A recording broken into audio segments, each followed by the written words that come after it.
Hey, how you doing? Scott here from Scott's Bass Essence. Hope you're well. If you haven't been to scottsbassessence.com yet, make sure you do so straight after this lesson, because there is a ton, in fact, over 40 hours of free videos on there, just like this one, bass lessons, and there's a ton of other stuff too, and you can sign up for it completely free.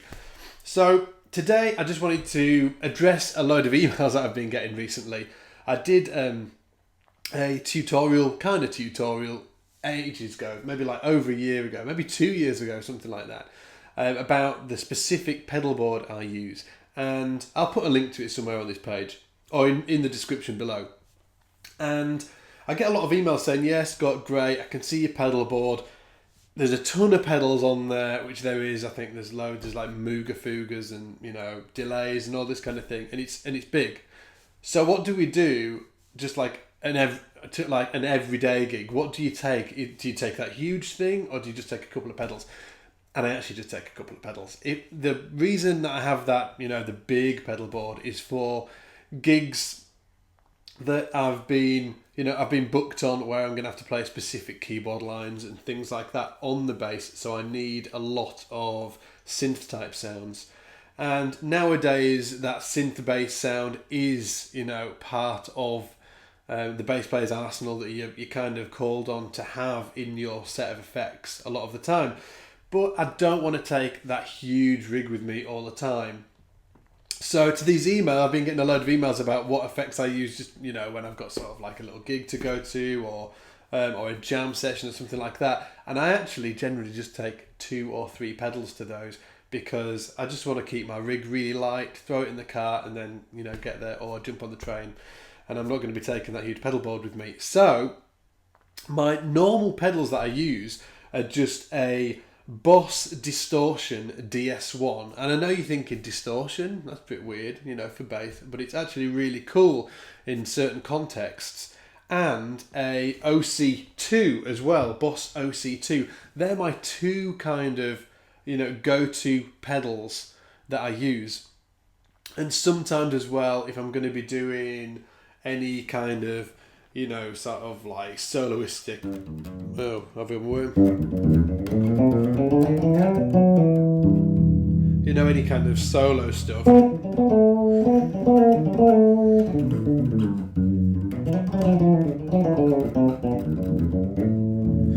Anything like that, I'm probably going to either use a little bit of delay, or normally what I use is a tiny bit of reverb, but I set the reverb really short. And this is a guitar player's trick. You set the reverb really short, so it's kind of sort of like ba ba, and then it's gone. It's not this sort of like ba ba ba ba. It's sort of like a ba ba ba. I should have brought one so I could show you, but it's like a ba ba ba, and then it dies off straight away, and it gives you like a reverb effect, but it's not as muddy. So I remember a guitar player that I know, a great guitar player. It's like, what is that effect? I've heard it so many times. He said it's actually delay, but you set it so it gives you a reverb type of sound, but it's, we're using a delay pedal. So I use that on solo stuff. But these 2, the Boss Distortion, I use a DS1. You don't need to use a DS1. You can use whatever you want, a Rat or something like that. They're perfectly good. And the Octave OC2 is really good because you can get like a cool synth bass sound out of them as well. But what I really like using is both of them together, and it gives me that kind of, that synth type sound. So if I just play, let me think, something like, that's your normal sound, and then with both the distortion and the octave on, you get this.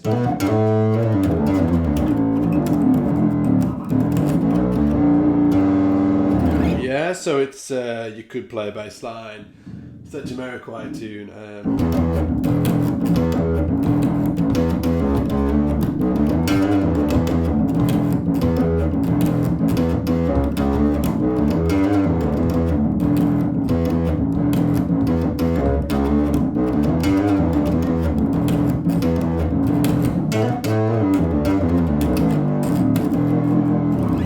And that's just distortion and octave, and it's just a really great trick to get that, a synthy type sound, because you can get specific synth pedals for bass, I think Boss do one. Mark Bass do one. You know, a ton of different people do synth bass pedals. But I just want, you know, I get a great sound just from my two little pedals. And I normally put it the octave first in the chain and then the distortion after that. But you can swap them around as well, and you can get, you know, different tones by doing that. The distortion on its own, I'm just going to show you the distortion on its own. This is a clean bass. And then the distortion. So.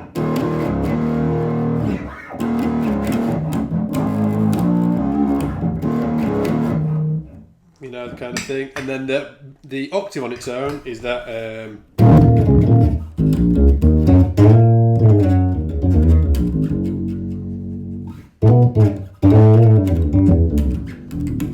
then both of them, like I've just literally got a mic in a room. I haven't set anything you know, fancy. Not one of my fancy pants lessons with the nice production. I've just got a mic here, so I'm not sure how well the bottom end of that is picking up, but it is really beefy.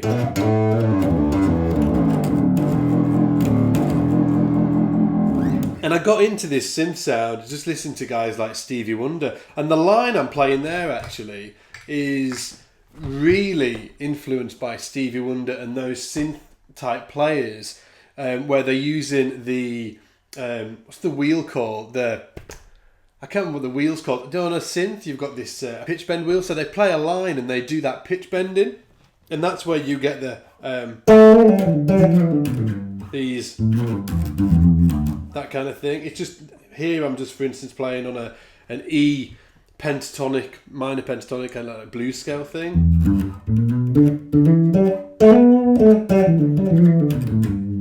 And I'm getting those, I'm hammering on some of them, and then doing this kind of thing.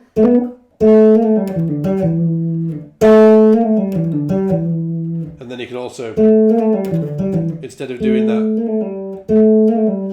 I'm going to take you through this actually. Let's just do, I wasn't planning on it, just let me do this. So this riff, this lick is, so it's, again, E minor pentatonic. I'm just going to take you through that. It's E, G, A, B, D, E, and then you can go up as well from there. So the lick is just, you hammer on from the A to the fifth, which is the B, and then you stop it, and then you've got a, and here I'm plucking the A, hammering on the B flat, which is like a passing note, hammering on, pulling off, okay? Billy up. So I'm plucking once and getting 3 notes, 1, 2, 3, 4 notes. And then down to the E. And then D, G, E, and that's all plucked. And then as soon as I hit that E, that I'm starting that. Actually, you could do the same lick as well. You know, just kind of link them up. It's up to you to come up, you know, with your own sort of kind of licks and play around with them. But that's just to get you started. That.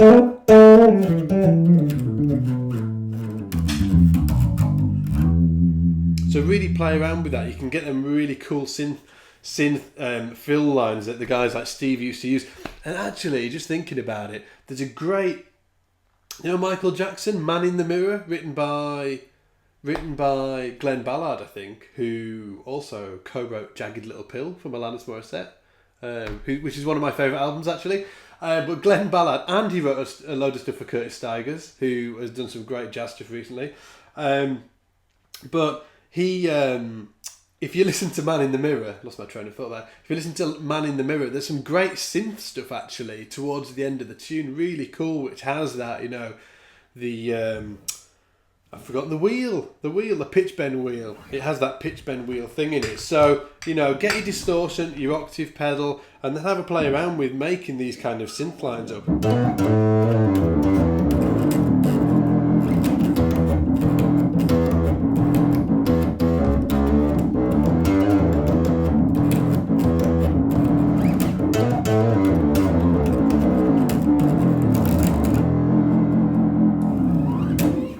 thing. That riff, by the way,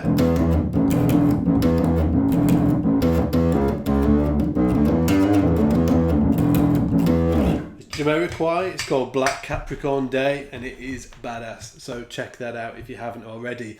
So hopefully this video will give you a bit of inspiration to go and get a couple of pedals.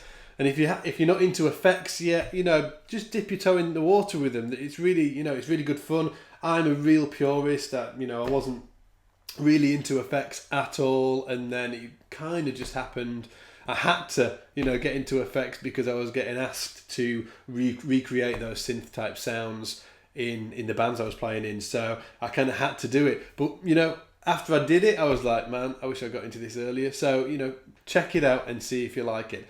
Other than that, hopefully I will see you over at scottsbasslessons.com. Make sure you go over there, check out the 40 plus hours of free video lessons, and make sure you sign up as well, because that way you will get all the subscriber free goodies in the exclusive backstage area.